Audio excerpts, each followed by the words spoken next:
never, ever give up. You can change and you can move around, but never, ever give up. I know people that are very smart. They went to the Wharton School of Finance with me. I know other people that aren't as smart, and those people are the top people in industry today, and they just were tougher. They didn't give up. And the smart ones had everything on their plate. They'd always come in with the A+ on the tests and the good boards and everything else. But when they ran into problems, they didn't know how to solve the problems like the guys that weren't as good. And it's very seldom that you see something other than this happen. So never, ever give up. A lot of that is all in the details. You've got to be into the details, because if you're not, they'll come back to haunt you. So oftentimes, life is in the details. Well, business also is in the details. You have to be very careful.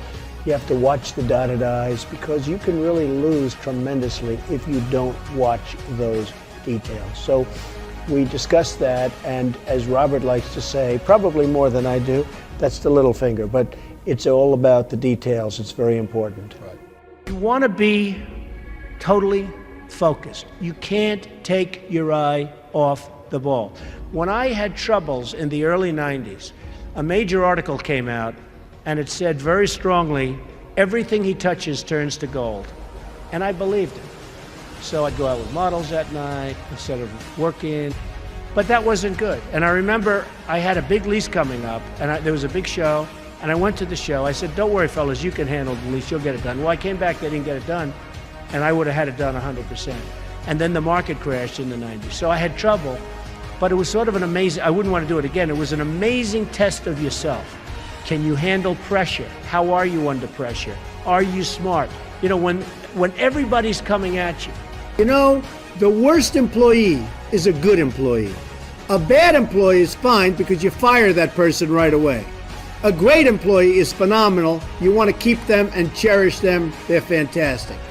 But a good employee, you never sort of fire them, but they never lead you to the next level. They just keep their job. They're sort of too good to be fired, but they're not good enough. You're never going to do great. So I always say, the worst employee isn't a bad employee, it's just a good or average employee. Gary Player, the great golfer, he was a little guy, very little, but he worked really hard. And he had a great statement, but he'd go, the harder I work, the luckier I get. And he wins the US Open. You have all these big, handsome guys, these big, giant guys, and they're hitting the ball a mile. And you have Gary Player. And Gary Player would win the Open. He'd win the Masters. He'd win this. He'd win that. And he said, hey, in the US Open, he hit a 5-iron to 1 foot from the hole, and he ended up getting a birdie and wins the US Open, right? And he came off the green. Now, I know I've heard the statement before, but I heard it from him in a meaningful way. They said, what do you think, Gary? What is it? He said, all I know is I've been working very hard, and the harder I work, the luckier I get. I thought it was an amazing statement. Sometimes in life, to be successful, oftentimes, most of the time, you have to follow your instincts. You have to follow your gut. You have to. Your parents may say wrong, your whoever may say wrong, but you have to do it. So much of success is seeing yourself as victorious. You have to see yourself. You have to really believe in yourself. And sometimes it's hard. You've had failures, you've had weaknesses, you've had other things. You have to see yourself as a one-man band. Don't rely too much on other people because they'll let you down. You have to see yourself as victorious. And to be a winner, you have to think like a winner. If you don't think like a winner, it's just never going to happen. Many people have been asking about my desk and the fact that I have so many papers on my desk. It's actually very neat. I know where everything is, but if you look around, there's a lot of stuff. The fact is, I'm busy. I always notice that busy people that are very successful in many cases, have a lot going on their desk. I have papers from deals, I have papers from just about everything. I like to read up on things, I like to study what I'm doing. So therefore, you have a lot of action going on in your office. Now, some of the writers, some of the ones that aren't so smart, they talk about the desk negatively. They say, oh, isn't it terrible? Trump has so many papers on his desk. Let's analyze everything on the desk, and they do the best and they fail. But the fact is, I've noticed over the years, successful people have a lot going on their desk. My desk is in my office. My desk is a very important part of me. And frankly, it's a very important part of my success. Everything I do comes right through this desk. So if it's not perfectly neat, if there's a lot of action, I think that's okay. I actually think that's a good thing. You have to love what you do. And I'm not going to go over that long, but it solves a lot of problems. Because when you love what you do, when you really love what you do, you work harder. I mean, I have friends that don't love, and I tell this story. A Wall Street titan, big guy, but I was richer than him, and I'm richer, according to Forbes, I'm much richer than him. So I like that, I like that. But this big Wall Street titan, he's a big name.